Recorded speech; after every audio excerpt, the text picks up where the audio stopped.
Zero to Professional English Course, a creation of Habib Riaz.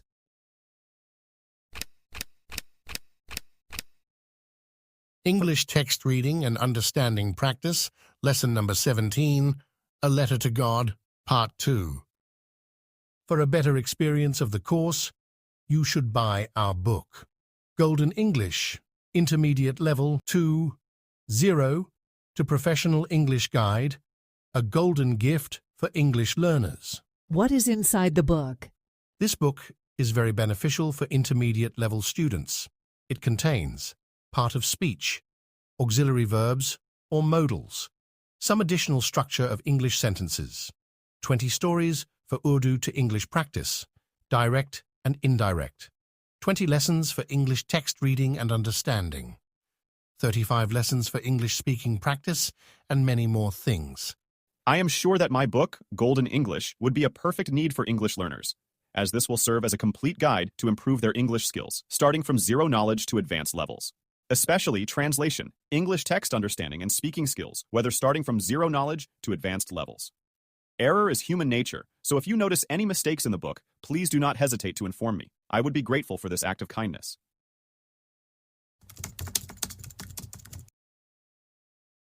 बिस्मिल्लाहिर्रहमानिर्रहीम अस्सलामु अलैकुम वरहमतुल्लाहि वबरकातुह। उम्मीद करता हूँ कि आप सब लोग बखैर व आफियत होंगे। आज हम पढ़ेंगे सबक नंबर 17 और उसका पार्ट नंबर 2 पढ़ेंगे। कल हमने पहला पार्ट पढ़ा था। मैं थोड़ा सा बताना चाहूँगा कि कल हमने कहाँ पर कहानी ख़त्म की थी, ताकि आपके जहन में सारी चीज़ें आ जाएं और फिर आप उसको मुसलसल कर रहे हैं। तो कल हमने जो पढ़ा था लेंचू के बारे में। लेंचू एक फार्मर होता है, वो पहाड़ी इलाके में रहता है और वो किसान होता है। तो एक दिन वो खेत में जाता है, देखता है कि काफ़ी हरे भरी फसलें काफ़ी हरी भरी होती हैं। फिर वो ख्वाहिश करता है काश बारिश हो जाती तो कितना अच्छा रहता।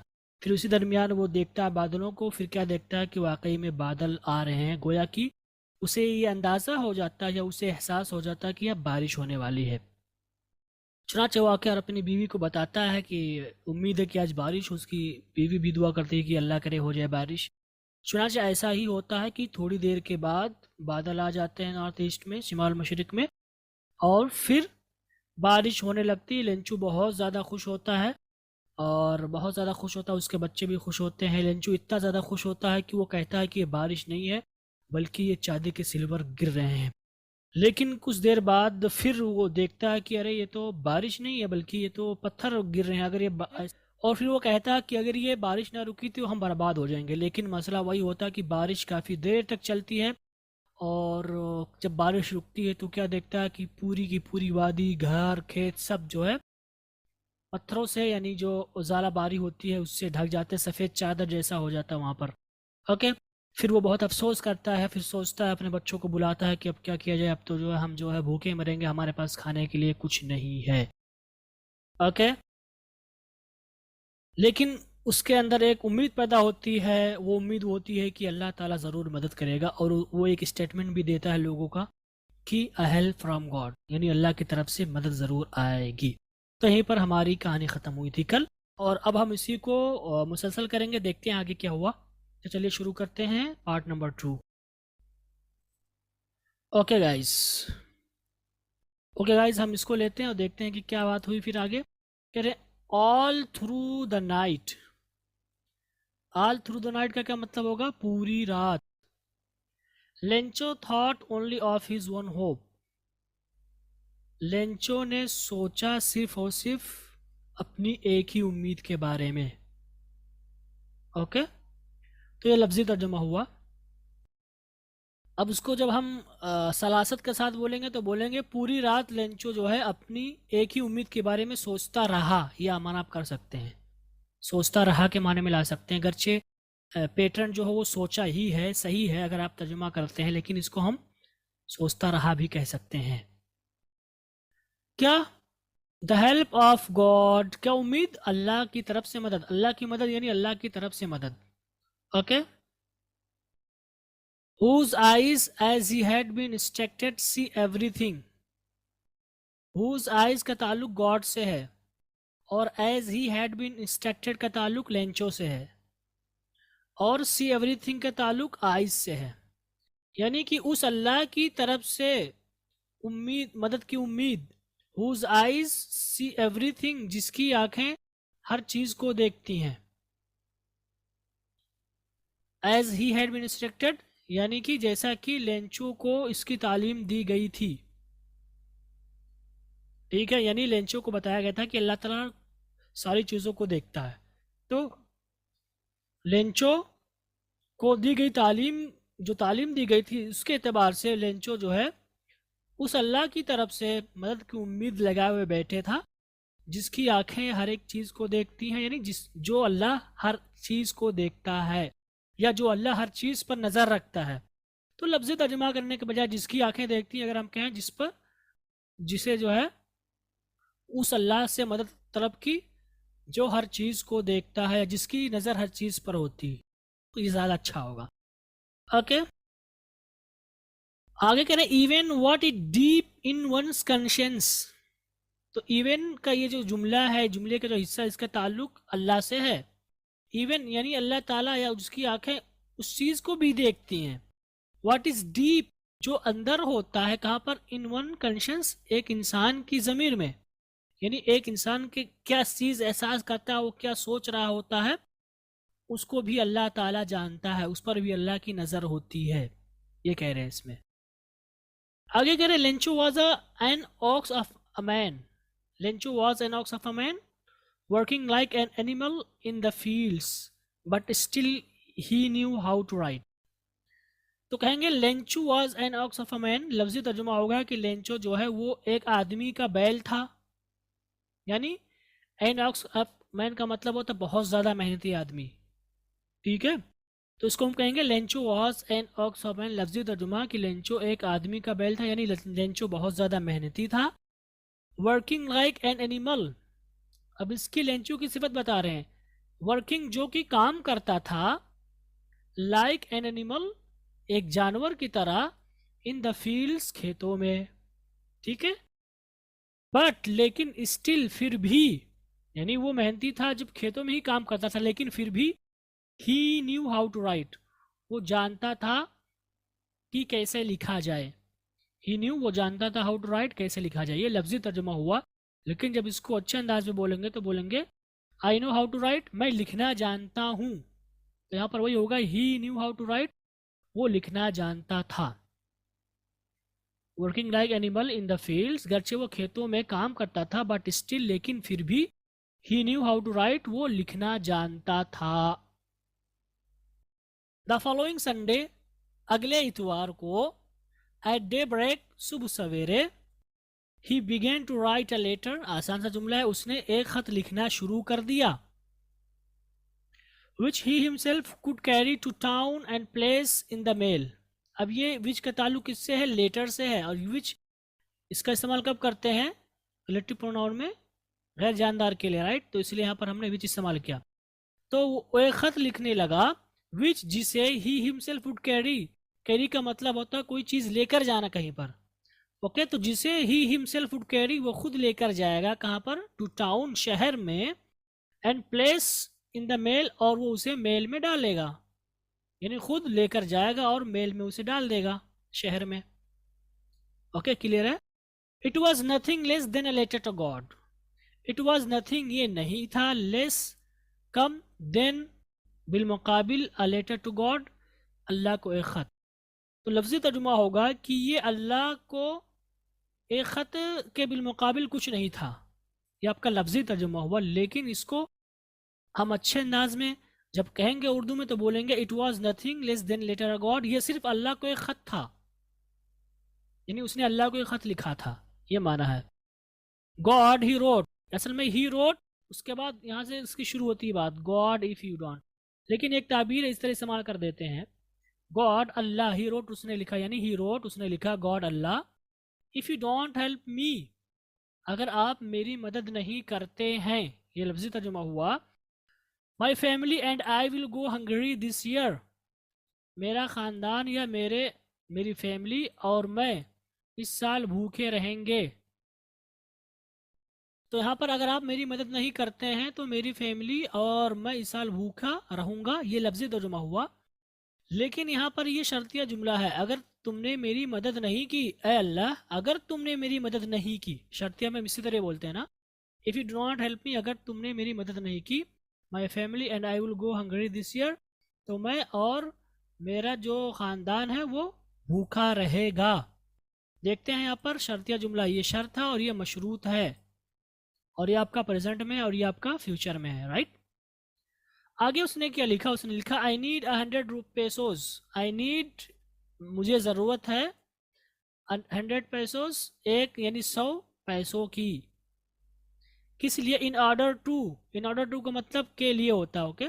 इन ऑर्डर टू सो, बीज बोने के लिए, माई फील्ड अपने खेत में, ओके। सो अपने खेत में बीज बोने के लिए मुझे 100 पैसों की ज़रूरत है। अगेन दोबारा, फिर से, यानी फिर से बीज बोने के लिए मुझे जो है 100 पैसों की ज़रूरत है। पैसों का मतलब इंडियन पैसा नहीं है, पाकिस्तानी पैसा नहीं, पैसोस जो वहाँ की करेंसी थी लैटिन अमेरिका की। और किस लिए उसे पैसे की ज़रूरत थी, एक तो वो खेती में जो है खेती करना चाहता था, बीज बोना चाहता था, एंड टू लिव और ज़िंदा रहने के लिए या ज़िंदगी गुजारने के लिए उसे 100 पैसों चाहिए था। अनटिल द क्रॉप्स कम्स, यहाँ तक कि फसल उग जाए, यहाँ तक कि फसल आ जाए यानी फसल उग जाए। Because of the hell storm की वजह से। और उसके बाद इसने डॉट डॉट लिख दिया, गोया कि इसने अपनी पूरी बात नहीं लिखी, बस इतना ही लिखा। तो बिकॉज द हेल स्टॉर्म का ताल्लुक आगे से है, यानी क्योंकि यहाँ पर पोशीदा, क्योंकि ज़ाला बारी ने सारी फसलों को तबाह कर दिया वगैरह वगैरह, ओके। तो लेकिन उसने शॉर्ट में इतना लिख दिया, यानी अल्लाह ताला समझ जाएगा, वो ये कहना चाह रहा था यहाँ पर, इसलिए उसने और कुछ नहीं लिखा। ओके गाइज, तो ये हुआ इस हिस्से का तर्जुमा। उम्मीद करता हूँ कि समझ में आया होगा। आगे चलते हैं और देखते हैं आगे क्या हुआ। आगे कह रहे हैं, he wrote to God on the envelope. He wrote, उसने लिखा टू गॉड, अल्लाह को, यानी हम एड्रेस भेजते हैं ना टू फुला, तो उसने वही किया। ही रोट, उसने लिखा टू गॉड, अल्लाह को, ऑन द एनवेलप, लिफाफे पर। हम लिफाफे पर लिखते हैं ना, टू कहाँ भेजते हैं, तो उसने टू गॉड लिखा, यानी टू अल्लाह को लिखा, टू गॉड, अल्लाह के लिए, या अल्लाह के पास खत जाएगा। उसके बाद उसने क्या किया, पुट द लेटर इनसाइड, उसने खत को अंदर डाला। Put put put, third form second था एक ही है। And still troubled went to town, यानी उसने ऐसा किया, स्टिल ट्रबल्ड, अब भी वो डिस्टर्ब था, परेशान था। वेंट टू टाउन, वो कहाँ गया, शहर गया, ओके। यहाँ पर स्टिल ट्रबल्ड से भी लिखा हुआ है, लेकिन यहाँ पर ही वॉज स्टिल ट्रबल्ड, अब भी वो परेशान था इस हाल में। वेंट टू टाउन, वो शहर गया। एट द पोस्ट ऑफिस पर ही प्लेस्ड अ स्टैम्प, उसने एक स्टैम्प लगाया। प्लेस का मतलब होता है रखना, लेकिन यहाँ पर हम बोलेंगे उसने एक स्टैम्प लगाया। स्टैम्प लगता है, अगर आपने कभी खत भेजा है तो आपको अंदाज़ा हो गया, अब आज भी आप जाके देख सकते हैं, स्टैम्प होता है वो। ऑन द लेटर, खत पर, तो वो पोस्ट ऑफिस पर उसने खत पर एक स्टैम्प लगाया। एंड ड्रॉप्ड इट, और उसने उसको छोड़ दिया या डाल दिया, ड्रॉप का मतलब छोड़ना या डालना, इनटू द मेल बॉक्स के अंदर, यानी खत को उसने मेल बॉक्स में डाल दिया, ओके। आगे क्या हुआ, वन ऑफ द एम्प्लॉय का मतलब कारकुन, काम करने वाला। तो काम करने वालों में से एक ने, हु वाज अ पोस्टमैन, इसकी बता रहे हैं, वो जो आदमी था एक, वाज अ पोस्टमैन, जो कि डाकिया था।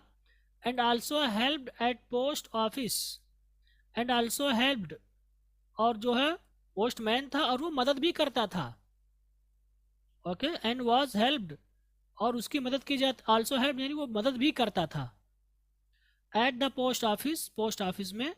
अभी वन ऑफ द एम्प्लॉयज़ का ताल्लुक इससे असल में एक्चुअल में है, ओके। बाकी ये इसकी सिफत बयान कर रहे हैं कि वो आदमी जिसने खत, ये आदमी कौन था, वो एक काम करने वालों में से एक ने, तो कारकुनान में से एक ने, जो कि पोस्टमैन था और वो पोस्ट ऑफिस में मदद भी करता था।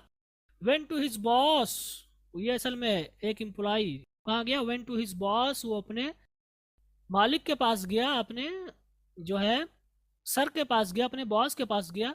लाफिंग हार्टली, हार्टली का मतलब दिल से, लाफ का मतलब हंसना, ये सिफत है, यानी किस हालत में गया वो। तो लाफिंग हार्डली का मतलब खुलकर हंसते हुए। ओके, सो वो खुलकर हंसते हुए अपने बॉस के पास गया। And showed him the letter, और उसने उसे दिखाया खत को, टू गॉड, जिस पर लिखा हुआ था to Allah. Letter to God यानी अल्लाह को भेजा गया खत, यानी अल्लाह को भेजे गए खत को उसने दिखाया, यानी जिस पर टू गॉड लिखा हुआ था। Never in his career as a postman had he known that address. Never कभी भी नहीं, इन हिज करियर अपनी जो है ज़िंदगी में, एज अ पोस्टमैन एक पोस्टमैन के तौर पर। ये पूरा एक सब्जेक्ट बन रहा है आपका, हेड हेल्पिंग वर्ब है और ये अलग जुमला है। He known that address, so never in his career as a postman, एक पोस्टमैन के तौर पर उसने कभी भी, हैड ही नॉन, उसने नहीं जाना था, डेट एड्रेस, इस एड्रेस को। ये आपका लफ्जी तर्जुमा हुआ, लेकिन उर्दू में कहेंगे कि कभी भी, इसको हम कह सकते हैं कि अपनी पूरी ज़िंदगी में जब से वो काम कर रहा था पोस्टमैन के तौर पर, उस वक्त तक, अब तक उसने कभी भी इस एड्रेस को नहीं जाना या इस एड्रेस को नहीं सुना। ओके, आगे करें the post master. Post master a fat, एक मोटा, अमेबल फेलो, अमेबल का मतलब मिलनसार, फेलो का मतलब साथी। अब ये द पोस्ट मास्टर का ताल्लुक असल में इससे है, बीच में जुमले मोतरजा है, उसकी सिफत बयान कर रहे हैं कि पोस्ट मास्टर जो कि एक मोटा आदमी था और लेकिन मिलनसार आदमी था, साथी, फेलो का मतलब साथी। ठीक है, the postman a fat amiable fellow, postman जो कि मोटा था और एक मतलब मिलनसार आदमी था। ऑल्सो ब्रोक आउट लॉफिंग, तो असल में था postman, the post master also broke out laughing, वो भी जोर जोर से हंसने लगा। ब्रेक आउट लॉफिंग का मतलब कहे लगाना, जोर जोर से हंसना। बट ऑलमोस्ट इमीडिएटली, लेकिन तकरीबन फ़ौरन ही, बट लेकिन ऑलमोस्ट तकरीबन, इमीडिएटली फ़ौरन ही टर्न सीरियस, वो संजीदा की तरफ मुड़ गया, वो संजीदगी की तरफ मुड़ गया। ये लफ्ज़ तर्जुमा हुआ, लेकिन फ़ौरन ही वो संजीदगी की तरफ मुड़ गया।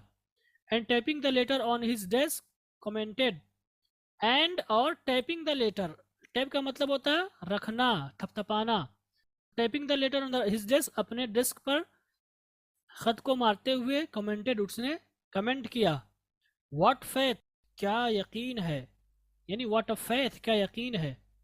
ओके, तो यहाँ पर हम कहेंगे कि the postmaster a fat amiable fellow, postmaster जो कि मोटा था लेकिन मिलनसार साथी था, ऑल्सो वर्क आउट लॉफिंग, वो भी जोर जोर से हंसने लगा। बट ऑलमोस्ट इमीडिएटली, लेकिन फौरन ही टर्न सीरियस, वो संजीदा हो गया।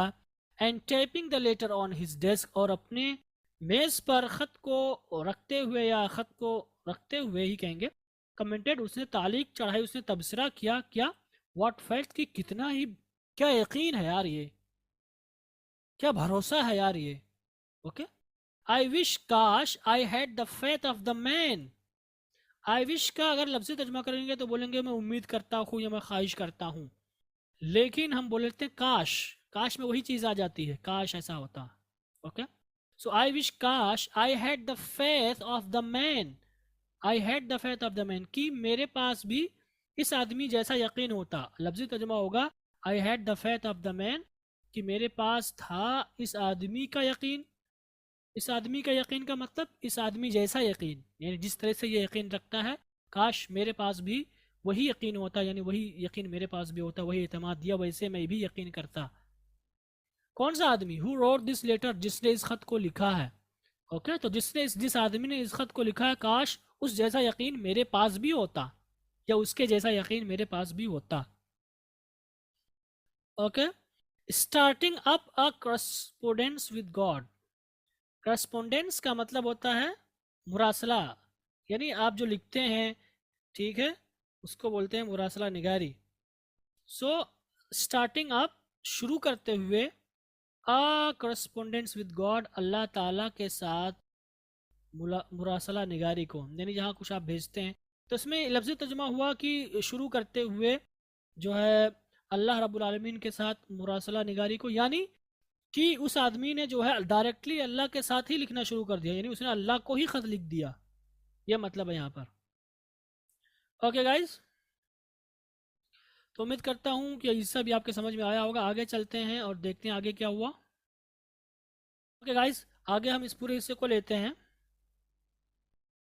करें सो लिहाजा in order not to shake the writer's faith in God, in order, so लिहाजा इन ऑर्डर के मतलब के लिए, not to shake the writer's faith यानी लिखने वाले के भरोसे को हिलाने के लिए, इन गॉड अल्लाह में, ये लफ्ज़ी तर्जुमा हुआ। लेकिन जब इसको उर्दू में लाएंगे तो बोलेंगे कि अल्लाह पर राइटर का जो भरोसा था उसको न तोड़ने के लिए, भरोसा तोड़ना बोलते हैं ना, तो अल्लाह पर राइटर का जो भरोसा था उसको ख़त्म ना करने के मकसद से, इन ऑर्डर टू को बोल देंगे, इन ऑर्डर टू मकसद से, इस मकसद से not shake the writer's faith यानी लिखने वाले के एतमाद को ना तोड़ने के मकसद से, the post master came up with an idea, post master एक ख्याल लेकर आया, ये लफ्ज़ी तर्जुमा हुआ। Post master came up with an idea, post master जो था वो एक ख्याल लेकर आया। लेकिन हम बोलेंगे उसके जहन में एक ख्याल आया, या आप ये भी कह सकते हैं लेकिन पोस्ट मास्टर ने एक ख्याल पेश किया भी, आप कह सकते हैं ख्याल आया भी कर सकते हैं, ख्याल उसने पेश किया भी, आएगा तभी इंसान पेश करेगा। ओके, वो आइडिया क्या था? आंसर द लेटर, कि ख़त का जवाब दो, यानी ख़त का जवाब दे दिया जाए, उसने भेज दिया तो ख़त का जवाब दे दिया जाए। But when he opened it, ठीक है उसने भी खोला नहीं था, बट लेकिन व्हेन ही ओपन इट, जब पोस्ट मास्टर ने उस खत को खोला, आसान सा जुमला है, इट वॉज एविडेंट, तो ये जाहिर था, एविडेंट का मतलब जाहिर, डेट की, टू आंसर इट, इसको, इसका जवाब देने के लिए, ही नीडेड समथिंग मोर, उसे कुछ और चीज़ों की ज़रूरत थी, देन गुडविल, खैर ख्वाही के अलावा, यानी सिर्फ जवाब देना ही काफ़ी नहीं था। ओके सो बट लेकिन मैंने ओपन इट, जब उसने इसको खोला, इट वॉज एविडेंट, तो ये बिल्कुल वाजह था, डेट की to answer it he needed something more than with goodwill, कि इस खत का जवाब देने के लिए उसे सिर्फ खैर ख्वाही के अलावा या खैर का काम करने के अलावा कुछ और चीज़ों की भी ज़रूरत थी। ही नीडेड, उसे ज़रूरत थी, आई नीडेड, मुझे ज़रूरत थी। ओके, इंक एंड पेपर, और इंक और पेपर यानी कलम और कागज़, यानी इसका जवाब देने के लिए सिर्फ उसे कलम और कागज़ और खैरख्वाही की ज़रूरत नहीं थी, बल्कि इसके अलावा और चीज़ की, और किसी चीज़ की ज़रूरत थी, और वो चीज़ क्या थी आगे समझ में आएगा। कह रहे हैं कि but he stuck to his resolution, but he stuck, लेकिन वो फंस गया, टू हिज रेजोल्यूशन, अपने करारदाद तक। तो स्टिक का मतलब चिपकना, ठीक है, तो यहाँ पर फंसने के बजाय बोलेंगे but he stuck to his resolution, लेकिन वो अपने हल पर या अपने करार पर साबित रहा, यानी उसने फैसला कर लिया था कि ये मदद करेंगे तो वो मदद करेगा ही, ये कहना चाह रहे हैं। He asked for money from his employees, अब यहाँ पे क्या बात चल रही कि सिर्फ खत लिखना ही काफ़ी नहीं था, बल्कि पैसे की ज़रूरत थी, क्योंकि उसने पैसा मांगा था। ही आस्क्ड फॉर मनी, उसने पैसे मांगे, कहाँ से? फ्रॉम हिज एम्प्लॉइज, अपने काम करने वालों के से। He himself gave part of his salary, he himself, उसने खुद भी गेव दिया, पार्ट ऑफ हिज सैलरी, अपनी तनख्वाह का एक हिस्सा, यानी अपनी तनख्वाह में से उसने भी दिया, और अपने साथियों से जो वहाँ पर उसके साथ काम करने वाले थे, उसके अंडर में जो काम करते थे, उनसे भी पैसे मांगे। और and several friends of his were obliged to give something of an act of charity, and several friend of his, और उसके कुछ मुतादिद दोस्त, वर ऑब्लाइज्ड, वो ऑब्लाइज का मतलब होता है शुक्रगुजार होना, तो यहाँ पर वर ऑब्लाइज, वो शुक्रगुजार था, यानी उन्होंने अहद कर रखा था, उन्होंने भी ख्याल किया, उन्होंने भी सोचा किसका? टू गिव समथिंग, कुछ देने का, for an act of charity, एक खैर के काम के तौर पर। तो ये लफ्ज़ी तर्जुमा हुआ, लेकिन इसको जब हम उर्दू में बोलेंगे तो बोलेंगे कि उसके कुछ दीगर साथियों ने भी उसे जो है सदका की नीयत से कुछ देने का अहद किया, ये तर्जुमा कर सकते हैं आप। ओके, आगे क्या हुआ? आगे हुआ it was impossible for him to gather the 100 pesos, it was impossible for him, उसके लिए नामुमकिन था क्या? टू गेदर, एक साथ जमा करना। यहाँ पर गेदर का मतलब जमा करना, या टूगेदर का मतलब एक साथ, अलग अलग है। क्या? 100 पेसोस, 100 पेसोस। ओके, तो 100 पेसोस का जमा करना उसके लिए नामुमकिन था। सो लिहाजा he was able to send the farmer only a little more than half, so he was able, लिहाजा वो काबिल था, किसके काबिल था, टू सेंड द फार्मर, किसान को भेजने के लिए, ओनली अ लिटिल मोर, थोड़ा बहुत ज़्यादा, देन हाफ, आधे से, यानी 50 से ज़्यादा दे सका था वो। ओके, तो यहाँ पर बी एबल का मतलब होता है काबिल होना, लेकिन इसको हम बोलेंगे कर सकने के माने में ले लेते हैं। ओके, तो कहेंगे so he was able to send the farmer only a little more than half, कि लिहाजा यानी बहुत मुश्किल था, नामुमकिन था, इसलिए जो पोस्ट मास्टर था वो किसान को आधे से थोड़ा ज़्यादा ही भेज सका था। क्या भेज सकता था? ओके, भेज सकता था ही कर दें, क्योंकि आगे अभी भेजा जाएगा पैसा। ओके, तो ये ज़्यादा अच्छा तर्जुमा होगा। कह रहे he put the money in an envelope, उसने पैसे को एक लिफाफे में रखा या डाला। एड्रेस्ड टू लेंचो, और ये अलग जुमला है यहाँ पर, मतलब अलग बात है। एड्रेस्ड, उसने एड्रेस लिखा। एड्रेस का मतलब होता है एड्रेस, पता, यानी उसने पता डाला क्या, टू लेंचो, लेंचो यानी लेंचो को यह खत जाएगा। And with it a letter, और इसके साथ उसने खत डाला, containing only a single word, तो लेटर का कंटेनिंग का ताल्लुक लेटर से है, यानी उस लेटर, वो लेटर मुश्तमिल था, या उस लेटर में लिखा हुआ था ओनली अ सिंगल वर्ड, सिर्फ एक लफ्ज। ओके, एज अ सिग्नेचर, और वो लफ्ज सिग्नेचर दस्तखत के तौर पर था, और क्या था, गॉड, यानी खत उसने डाला था, पैसे भी डाले थे, खत भी डाला था, लेकिन उसमें सिर्फ लफ्ज गॉड लिखा हुआ था, और वो कोई तफसील नहीं लिखी हुई थी। ओके, ये माना हुआ, क्लियर। आगे कहते हैं द फेलो संडे, अगले इतवार को, Lencho came a bit earlier than usual, Lencho जो है थोड़ा पहले आया, लेंचो केम, लेंचो आया बिट अर्लियर, थोड़ा पहले, देन यूजुअल, मामूल के मुताबिक, नहीं मामूल के हिसाब से वो थोड़ा पहले आया है, मामूल के मुकाबले में भी आप कर सकते हैं, बट अगर यहाँ पर देन का तर्जुमा के मुताबिक कर दें तो ज़्यादा अच्छा होगा। मामूल के मुताबिक वो पहले आया, या मामूल के एतबार से वो पहले आया थोड़ा, किस लिए, टू आस्क, पता करने के लिए, टू पूछने के लिए, if there was a letter for him, कि आया उसके लिए कोई ख़त है। इफ़ का तर्जुमा करेंगे आया, अगर से इसका तर्जुमा नहीं करेंगे, इफ़ का तर्जुमा हमेशा अगर से नहीं होता है। इफ़ आया कि there was a letter for him, उसके लिए कोई ख़त था, तो चूँकि बात चल रही पास्ट की, तो ये आपकी अंग्रेज़ी की अपनी ताबीर है, बट उर्दू में इसको बोल देंगे कोई ख़त आया है क्या। It was the postman himself, वो जो है पोस्टमैन खुद था, who handed the letter to him, जिसने जो है उसको ख़त दिया, यानी ख़त उसके हवाले किया। So it was the postman himself, तो पोस्टमैन ही ने, यानी जिसने ख़त पढ़ा था और अपने बॉस के पास लेकर गया था जो ख़त, उसने he handed the letter to him, उसने उसको ख़त दिया, उसके हवाले किया, उसके हाथ में दिया। वाइल, जबकि, यानी वो ख़त भी दिया, वाइल द पोस्ट मास्टर, जो कि पोस्ट मास्टर था जिसने पैसे जमा करवाए थे, experiencing the containment of a man, कि उस एक आदमी की इत्मीनान का तजर्बा करते हुए, who has perform a good deed, जिसने जो है एक अच्छा काम किया है, looked on from his office, उसने जो है अपने ऑफिस से देखा। Okay, so experiencing the containment of a man who has perform a good deed, ये हालत बयान कर रहे हैं पोस्ट मास्टर की, यानी कि उस एक ऐसे आदमी के इत्मीनान का तजर्बा करते हुए जिसने अच्छा काम किया हो, पोस्ट मास्टर ने देखा ऑफिस में से, यानी वो भी देख रहा था क्या चल रहा माजरा जब पोस्टमैन उसे ख़त दे रहा था। ओके गाइस, तो यहाँ पर ये तर्जुमा हुआ इस हिस्से का, उम्मीद करता हूँ कि आपके समझ में आया होगा। आगे चलते हैं और देखते हैं कि क्या हुआ आगे। आगे मिसिसिपी को लेंगे। कह रहे हैं Lencho showed not the slightest surprise on seeing the money.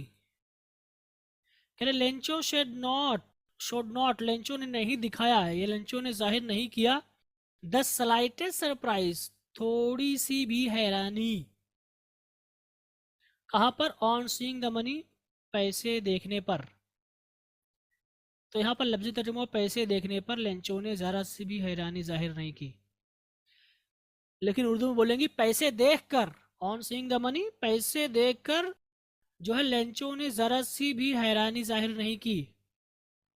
यानी पैसे को देखकर जरा सा भी लेंचो हैरान नहीं हुआ। सच वॉज हिज कॉन्फिडेंस, ऐसा था उसका एतमाद।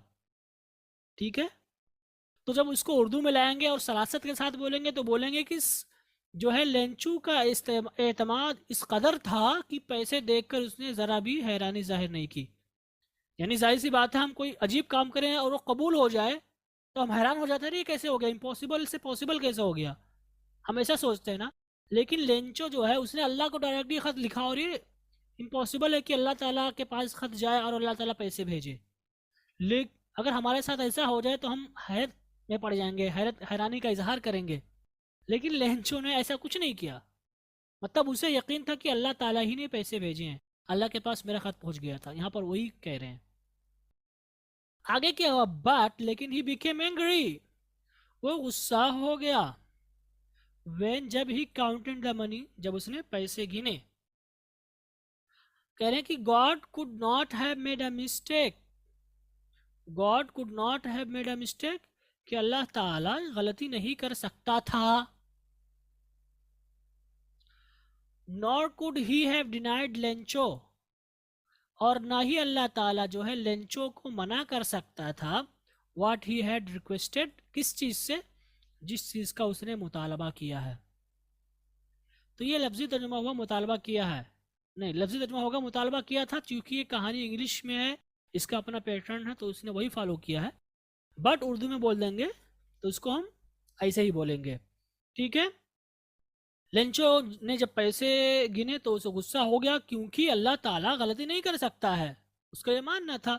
और ना ही अल्लाह ताला मना कर सकता है लेंचो को, या अल्लाह ताला रद्द कर सकता है जो कुछ लेंचो ने अल्लाह ताला से मुतालबा किया है, या जिसका लेंचो ने अल्लाह ताला से मुतालबा किया था।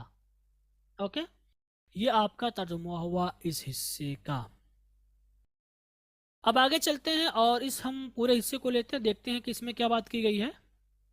ओके गाइस, आगे चलते हैं और हम इस कहानी को ख़त्म करते हैं। कह रहे इमीडिएटली, फौरन ही, Lencho went up to the window, Lencho went up to the window, Lencho ऊपर खिड़की के पास गया, खिड़की तक गया करने के बजाय खिड़की के पास गया। किस लिए, to ask for paper and ink, paper कागज़ और रोशनाई मांगने के लिए। Okay, on the public writing table, public writing table पर एक टेबल पड़ा होता है जिसमें हर कोई वहाँ जाके लिखता वगैरह है, वहाँ पे सामान होते हैं, बैंक में वगैरह, बैंक में जाए, पोस्ट ऑफिस में जाए तो वहाँ पर रहता है। तो यहाँ पर वही है कि एक यानी पब्लिक राइटिंग टेबल पर ही स्टार्टेड टू राइट, उसने लिखना शुरू कर दिया। With much wrinkling of his bro, ये हालत बयान कर रहे हैं इसकी। caused by the effort he had to make to express his ideas, तो with much wrinkling of his brow, और इसी तरह से caused by the effort he had to make express his ideas, ये दोनों एक चीज़ हैं। और उसने लिखना शुरू कर दिया, बात पूरी हो गई थी, लेकिन यहाँ पर थोड़ी सी इसमें ज़्यादती कर रहे हैं, थोड़ा सा मतलब थोड़ी सी वजाहत कर रहे हैं और यहाँ पर कुछ इजाफा करना चाहते हैं। कह रहे हैं कि ही स्टार्टेड टू राइट, उसने लिखना शुरू कर दिया। With much wrinkling of his bro, bro का मतलब होता है भाव, यानी अपने भाव के सुकुड़न के बहुत ज़्यादा के साथ। यह आपका लफ्जी तर्जुमा हुआ कि अपने भाव के बहुत ज़्यादा सुकुड़न के साथ, यानी उसने लिखना शुरू कर दिया इस हाल में कि उसके भाव ऊपर चढ़े हुए थे।